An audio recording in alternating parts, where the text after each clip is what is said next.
পিঠের সিজন শীতকালে আর ছিটা রুটি বা ছিটা পিঠা হবে না, এটা তো হতে পারে না। তো দেখুন কি সুন্দরভাবে বানিয়েছি, আর এটা আমি দুরকম পদ্ধতিতে বানাবো খুব সহজভাবে, আর তার সঙ্গে চিকেন আলু দিয়ে এরকম লাল লাল ঝোল বা মটন হলেই তো জাস্ট জমে যাবে। তো কিভাবে বানাচ্ছি দেখে নিন। প্রথমে একটা বড় বাটি নিয়েছি, আর ওর মধ্যে আমি চালের গুঁড়ো, এটা কিন্তু ভিজে চালের গুঁড়ো নিয়েছি আমি এখানে 1.5 কাপের একটু বেশি মতো নিয়েছি। আর ময়দা নেব আমি ওই যতটাই চালের গুঁড়ো ঠিক ততটাই। তো এরপরে হাত দিয়ে একটুখানি দুটো উপকরণ মিশিয়ে নেব। তো মিশিয়ে নেওয়া হয়ে গেছে। এবার ওর মধ্যে স্বাদ মতো লবণ দিয়ে দেব, স্বাদ মতো লবণ। তারপরে হাত দিয়ে আবারও ভালো করে মিশিয়ে নেব। এরপরে আমি কি করব, একটা হ্যান্ড হুইচ নিয়ে নেব।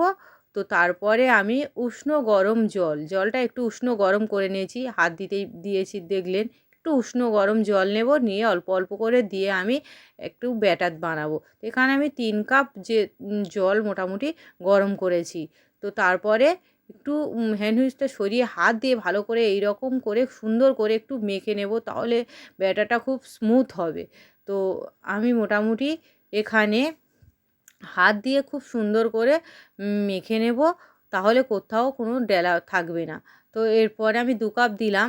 তো এরপরে বাকি 1 কাপ দিলাম মোটামুটি, দিয়েই আমি ব্যাটারটা বানালাম। আমার প্রায় তো 3 কাপ জল এখানে দিয়ে আমি ব্যাটারটা রেডি করলাম। তো ব্যাটার মোটামুটি আমার ঠিকঠাক হয়ে গিয়েছে, দেখেই বুঝতেই পারলেন। তো একটু লবণটা একটু কম আমি টেস্ট করে দেখলাম, তো সেজন্য একটু লবণ দিয়ে দিলাম। তো দিয়ে আবারও ভালো করে ঘেঁটে দিলাম। তো তারপরে কি করব, এবার আমি এটা সাইডে সরিয়ে রেখে দেব। আর আমি এটা যে এটাই করে বানাবো, সেটা অনেকের বাড়িতে তো এই পিঠে বানানোর ছাঁচ থাকে না, সবার বাড়িতে থাকে না। তো আমি কি করলাম, তেল যে সয়াবিন অয়েলের একটা প্লাস্টিক নিয়ে নিলাম 1 লিটারের। আর ভালো করে এটা আমি একটুখানি চামচের সাহায্যে খুব সুন্দর করে ফেটিয়ে নেব। আমি যতটাই কিন্তু মানে ময়দা আর আটা নিয়েছি, তো তার ডাবল ততটাই জল দিয়েছি।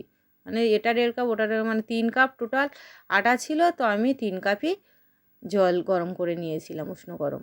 তো এবার গ্যাস অন করেই কিন্তু আমি গ্যাসের উপর ননস্টিকের কড়াই বসিয়ে দিয়েছি।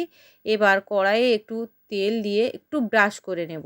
তো তেলটা ব্রাশ করে নেওয়া হয়ে গেলে এবার কি করব, একটা লোহার একটু শিক মতো গরম করে আমি বা সূচ গরম করে একটু 2-4টে ছিদ্র করে নিয়েছি পাইপটা বা ওই ব্যাগটা, পাইপিং ব্যাগটা ছিদ্র করে নিয়ে ব্যাস আমি দিয়ে দিলাম। দেখুন উপরটা যখন শুকিয়ে আসবে, তো তখনই আমি তুলে নেব। তো উপরটা আমার শুকিয়ে এসছে। এবার আমি এটা ফোল্ড করে 4 ফোল্ড করে আমি মোটামুটি তুলে নেব।